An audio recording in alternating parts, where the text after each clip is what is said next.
Hello everyone, this is Line, and you're watching Learn with Line. In this video, I'm going to show you how to create a drop shadow on text and images on a layer. So, real quick, this is how you do it.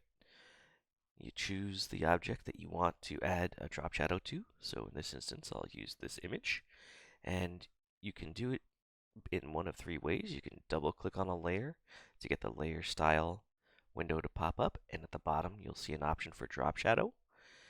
And then you just click on the drop shadow and put a little check mark over there and hit OK. That's the simplest thing. But sometimes the drop shadow doesn't look how you like it, so you can change the opacity to make it darker. You can actually change the drop shadow color. You could change the distance of the drop shadow.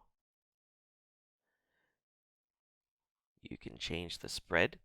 What the spread means is that it goes from like a shallow drop shadow to being like a harsh, almost like a full shape of the object that you have on the layer. So the spread to the 100% makes it almost exactly like that object.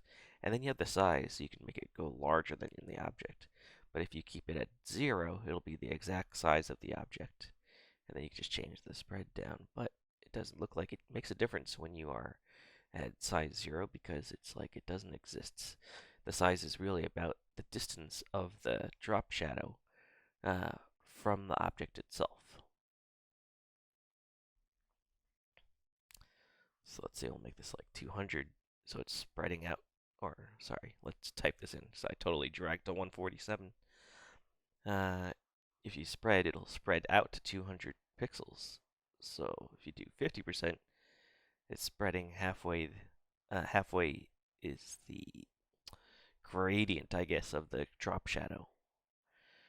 Alright, so now you know how to do a drop shadow, but here's the alternative ways to adding it to the layer. The quickest way was the one I showed you where you double click on the layer. But another option is on the layers window, there's a little button at the bottom that says FX. So that's like layer effects. And then you choose drop shadow. And there's the window again.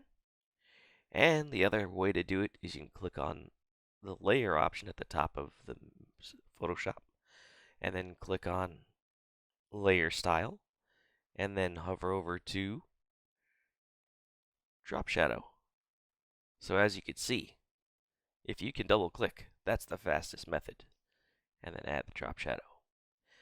Now, I want you to note that it really is any layer that you can add the layer effects or layer styles to. But if you have your objects inside of a group, you can also apply a layer effect to the group.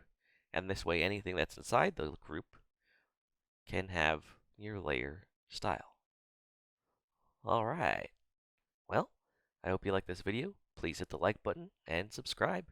And if you have any comments or questions or suggestions for my next video, please type it into the comment section at the bottom of this video if you're watching it on YouTube.